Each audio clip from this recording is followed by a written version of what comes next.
प्रेरणा भाभी कहाँ हो आप? अंबुज ने अपना हेलमेट एक ओर रख दिया और दूसरे हाथ का पैकेट डाइनिंग टेबल पर रख दिया। बारिश की बूंदों को छत से हटाते हुए वह फिर बोला, अब कुछ नहीं बनाना भाभी। अली की शॉप खुली थी, अभी बिरयानी मिल गई और फिर किचन से प्लेटें लेने चला गया। प्रेरणा रूम से बाहर आ गई। वह नौकरी के लिए इंटरव्यू देकर कानपुर से अभी अभी लौटी थी। रात के 8 बज रहे थे। पति पंकज अपने काम के सिलसिले में 1 सप्ताह से बाहर था, इसीलिए वह अंबुज की मदद से आराम से इंटरव्यू देकर लौट आई, वरना पंकज उसे जाने ही नहीं देता, गुस्सा करता। अंबुज ने ही विज्ञापन देखा, फॉर्म भरवाया, टिकट कराया और ट्रेन में बैठाकर भी आया। सुबह शाम हाल भी पूछता रहा, तभी तो नौकरी पक्की हो गई। उसे बताकर प्रेरणा को कितनी खुशी हुई थी। पंकज से तो शेयर भी नहीं कर सकती। अरे तुम बारिश में नाहक परेशान हुए अंबुज, मैं इतनी भी थकी नहीं हूँ। अभी बना लेती फट से कुछ। मालूम है 3-4 दिनों से तुम सूप ब्रेड टोस्ट से ही काम चला रहे होंगे। बाहर का खाना भी तुम्हें सूट नहीं करता। प्रेरणा उसके गीले कपड़ों को देखते हुए बोली, कपड़े बदल आओ अंबुज, तब तक मैं अदरक वाली चाय बना लेती हूँ। पीने हैं या नहीं? वह उसे छोड़ते हुए बोली। उसे मालूम था उसके हाथ की अदरक वाली चाय अंबुज को पसंद है।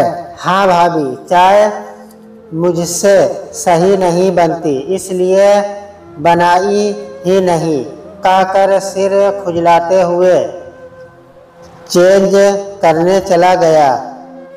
वाह मज़ा आ गया भाभी, लग रहा है बरसों बाद चाय पी रहा हूँ। अंबुज कपड़े बदल कर आ गया था।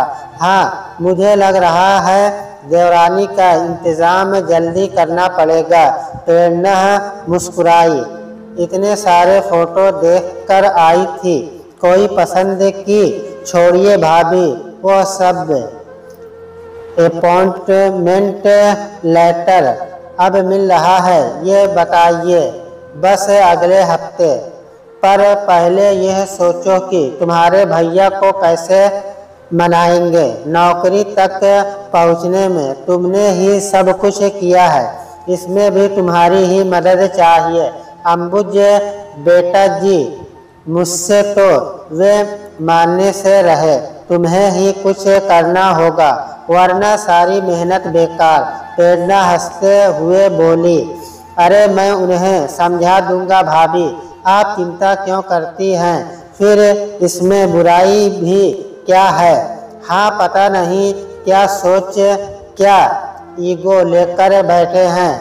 अभी तो मेरी भी पढ़ाई का काम आए, उन्हें दूसरी नौकरी जब तक मिलेगी या इनका काम जब तक बनेगा, मैं थोड़ा तो सहयोग कर ही सकती हूँ। शुरू में कंपनी 30,000 सैलरी दे रही है, घर आराम से चल जाएगा। अभी हम 3 ही तो हैं, शिफ्ट हो जाएंगे वही सो तो है, पर वर कुछ नहीं। देवर जी समझाओ उन्हें, वहाँ पापा का छोटा ही सही पर एक फ्लैट भी है जिसे वे मेरे नाम कर गए हैं, बेकार ही पड़ा है, इस्तेमाल हो जाएगा। वहीं कोई बिजनेस कर लेंगे अपने पैसों से। घर की चिंता छोड़ दे, तुम भी उनके साथ लग जाओ, दोनों ही ऑटोमोबाइल इंजीनियर हो, साथ में जमकर काम करो। अपना काम सबसे बढ़िया, नौकरी तो ये दिल से करना भी नहीं चाहते हैं, बेकार ही पीछे पड़े हैं। तुम्हारे कहने पर शायद मान जाए। हाँ, सही कह रही हैं आप। पहले क्यों नहीं आया ख्याल इस बात का।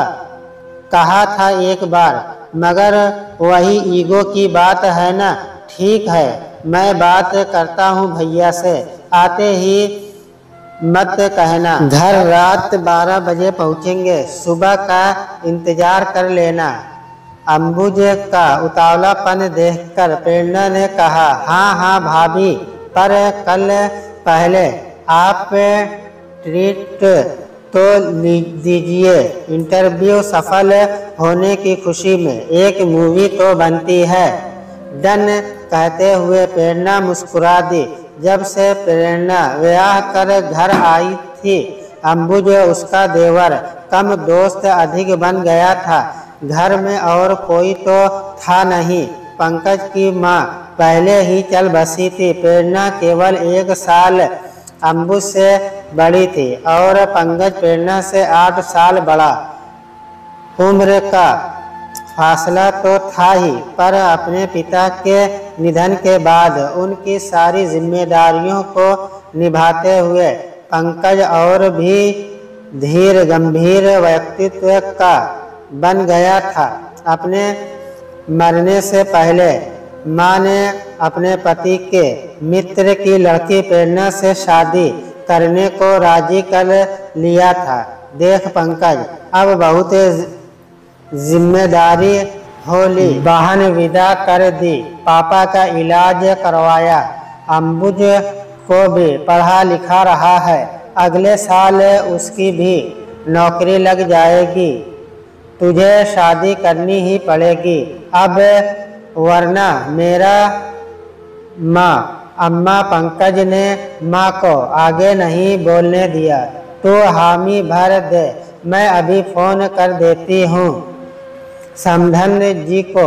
इस तरह प्रेरणा पंकज की दुल्हन बन घर आ गई थी। पंकज के धीर गंभीर व्यक्तित्व में प्रेरणा सहज न रह पाती, जबकि उसके उलट अंबुज का हंस मुख स्वभाव उससे मैच करता। दोनों की पसंद भी मिलती जुलती थी। अक्सर पंकज के पास समय ही नहीं रहता, न ही काम के अलावा उसका कहीं मन लगता। प्रेरणा धमाल मूवी देखना चाहती थी। अंबुज 3 टिकट ले आया। पंकज को ये सब बातें हैं बचकानी लगती। ऐसी फिल्मों में मेरी कोई रुचि नहीं, तुम दोनों ही देख आओ।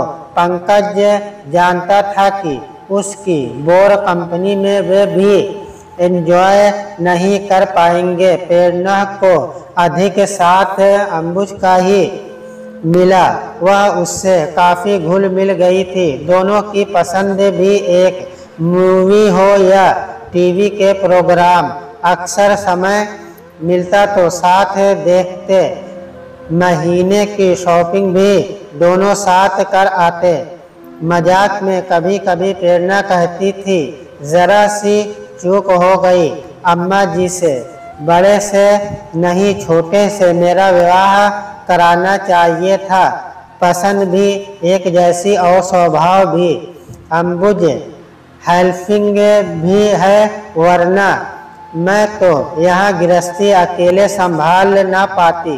दोनों ने मिलकर पंकज को किसी तरह कानपुर शिफ्ट होने के लिए मना लिया। इंडस्ट्रियल एरिया है भैया, चलो वहीं चलकर कुछ साथ करते हैं। यहाँ हर कोने में अम्मा की यादें बसी है। बड़ा खाली खाली सा लगता है। आपका भी मन नहीं लगता है, इसलिए बाहर रहते हो। चलते हैं भैया, अंबुज बोला। सभी कानपुर शिफ्ट हो गए थे। प्रेरणा अपनी नौकरी पर जाने लगी। 2-3 सालों में भाइयों की मेहनत रंग लाई। वहाँ कार एवरी सॉल्यूशन पॉइंट नाम से वे नामी गैरेज के मालिक बन गए। मोटर पार्ट की फैक्ट्री लगाई, फिर ग्रीन कैब और कार डेकोर का बिजनेस भी चालू किया। काम तो अच्छा चल पड़ा भाभी, आप महान हो। आप सही में प्रेरणा हो। बस अब आप काम छोड़ दो, बहुत हुआ। अब तो चाचा कहने वाली गुड़िया ला दो। एक दिन प्रेरणा को सोफे पर बैठा कर अंबुज बोला, क्यों नहीं अंबुज, पर पहले मेरी देवरानी का इंतजाम करो, फिर आराम ही आराम करूँगी। तब चाचा कहने वाली गुड़िया भी आ जाएगी और पापा कहने वाला गुड्डा भी। का प्रेरणा जोर से हंस पड़ी थी। सच, घर इतना बड़ा हो गया पर रहने वाले वही 3। रहने वालों की संख्या बढ़नी ही चाहिए और उत्सव भी मनने चाहिए। अब शादी के लिए और मना नहीं करोगे? आप देवर जी रिश्ते के लिए आए। फोटो में सुरुचि का फोटो बार बार उठाकर देख रहे थे। वह पसंद है ना? शर्माने से काम नहीं चलेगा। प्रेरणा न उसकी कमर में कोटी काटी तो उसका चेहरा गुलाबी हो गया। प्रेरणा के आने के 5 साल बाद घर में 2 बंदों का इजाफा हुआ। एक प्रेरणा ने बेटी को जन्म दिया और दूसरे अंबुज ने। शादी के बाद सुरुचि का घर में प्रवेश हुआ। शुरू में सब ठीक था, पर धीरे धीरे सुरुचि पैसों का हिसाब रखने लगी। प्रेरणा के प्रबंध में भी कोई न कोई नुक्स निकाली रहती। अंबुज का प्रेरणा से पूछ कर काम करना भी उसे न भाता और न ही वह चाहती कि उसका अंबुज प्रेरणा के कहे पर चले।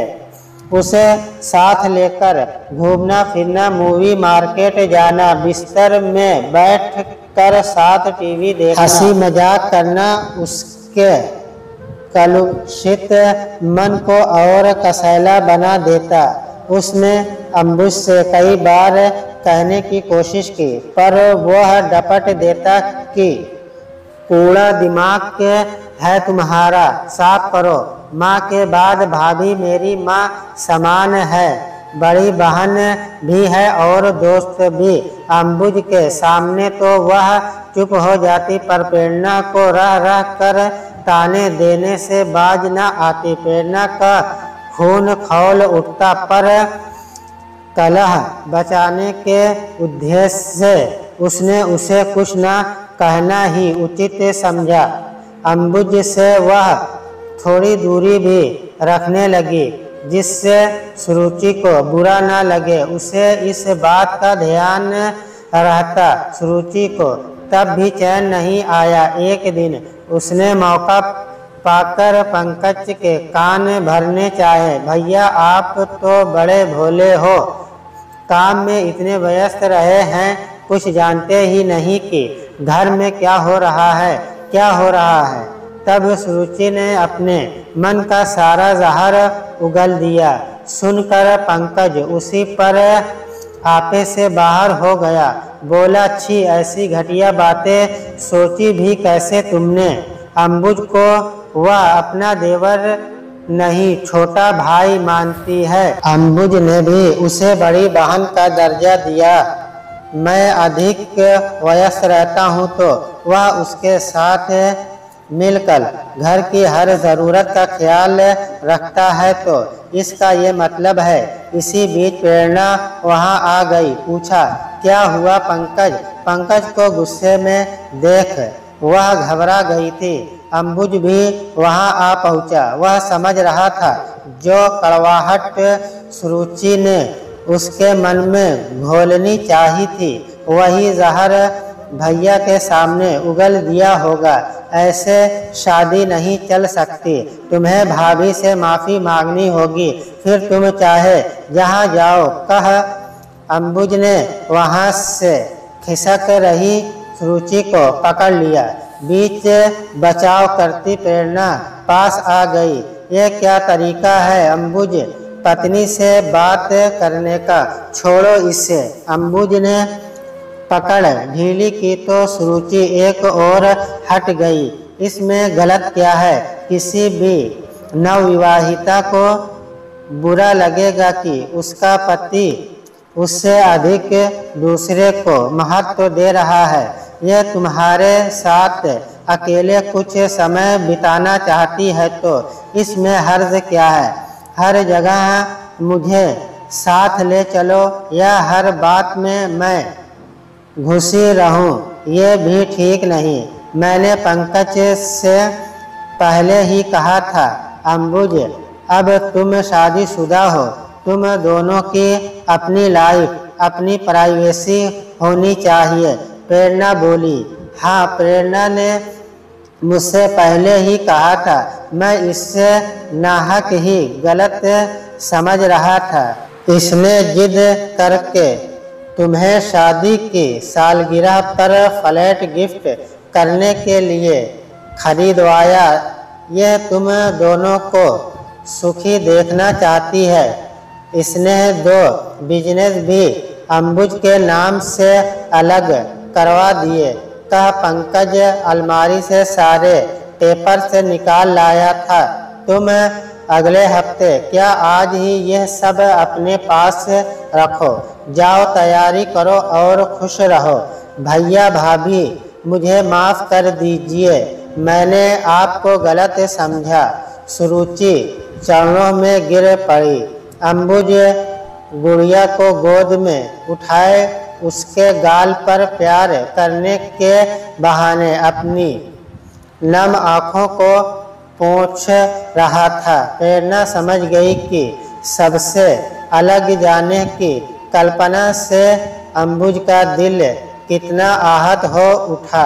बोली, कोई नहीं देवर जी, पास ही तो है, दोनों जब चाहो आते जाते रहना। और फिर वह सुरुचि को प्यार से गले लगाते हुए बोली, ये मीत मेरा पर मनमीत तुम्हारा ही है। कह मुस्कुरा उठी।